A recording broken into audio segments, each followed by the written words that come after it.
In the wake of the so-called Disney Renaissance, this buddy comedy film was released to mixed reviews and a modest box office take, earning $170 million against its $100 million budget. The Mark Dindal adventure premiered on December 15, 2000, and features David Spade in the lead role, as a selfish emperor who was turned into a talking llama by a vengeful former employee, and must regain his throne with the help of a local herder. I'll be honest, I've never cared for David Spade. His voice is grating, his jokes are annoying, and his behavior is immature, which surprisingly all work to his advantage here, and I can't think of a better fit for the role. Opposite him in the G-rated animation is John Goodman, as a gentle, patient, and resourceful individual who reluctantly suffers through all of Spade's aforementioned traits. In one of the picture's more serious moments, he sternly cautions his heartless companion, "Someday you're gonna wind up all alone, and you'll have no one to blame but yourself." Veteran voiceover talent Patrick Warburton plays a servant for the antagonist, and is perhaps the picture's most memorable component. Obtusely obvious to everything around him, but never one to keep his mouth shut. Meanwhile, Eartha Kitt plays the fiendish villain, whose raspy voice is constantly dishing out evil plans. Although the title references a Danish fairy tale by Hans Christian Andersen, this is one of the rare Disney properties that's almost entirely original, making this a unique and ambitious effort. I can't let you go back unless you change your mind and build your summer home somewhere else.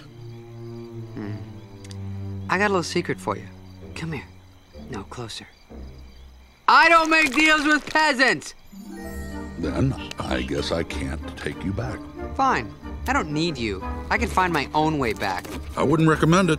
It's a little dangerous if you don't know the way.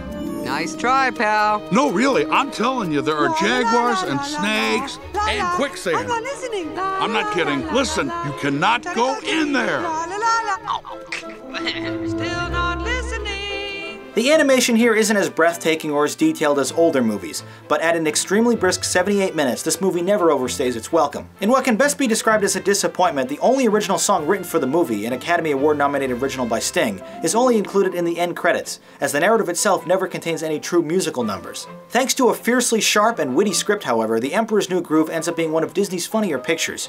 When our two intrepid heroes are moments away from plunging over a giant cliff, their dry exchange about the terrors that await feels like a great joke from The Simpsons. Rather overtly illustrating themes about friendship, honesty, and being considerate to your neighbors, this movie shares some worthwhile lessons through the mouthpiece of some interesting characters. A short and original family-friendly adventure with a great sense of humor, this may not be a timeless classic, but it's still an enjoyable time for a couple of viewings.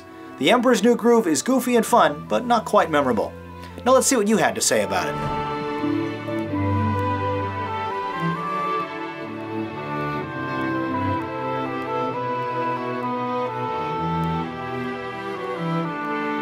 One of the unsung gems in the Disney catalog, some people really love this picture, while others were indifferent.